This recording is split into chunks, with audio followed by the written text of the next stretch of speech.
The last book that I wrote was about people that are organizing around racial justice within the third largest evangelical megachurch in America. So it's a church called the Crossroads Church in Cincinnati, Ohio. It's a 35,000 person church. It's a huge church. And the reason why I came upon this story, I'm not from Cincinnati, right, is because in 2016, there was a ballot initiative in Cincinnati that was designed to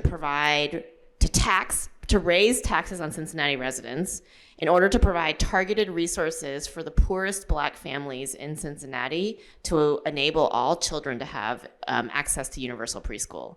So it's a very progressive measure with specific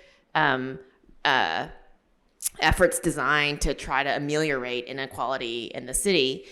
And it passed by the largest margin of any new education tax in Cincinnati history, right? And so as a political scientist, in the 2016 election, if you remember, Trump won Ohio, like it was, there's a conservative wave in that election. So this was like an unusual kind of ballot initiative. And so I was in Cincinnati to try to figure out like what happened in that campaign. Like, how is it that this one ballot initiative was able to kind of like buck the trend of what we were seeing, the kind of trends that Michael is describing.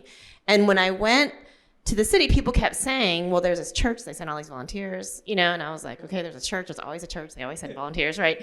And it turns out that, it was the third largest, it was the Crossroads Church, right? And they had animated hundreds of Black and white volunteers, people of faith, who had been part of a racial justice program that the church had started the year before, and that animated them to get involved in this campaign. They filled hundreds of volunteer shifts and essentially became a huge part of the effort that built this like huge coalition that essentially passed this effort in the city. And so I tell that story to say, like, I don't know how long ago 2016 feels to you.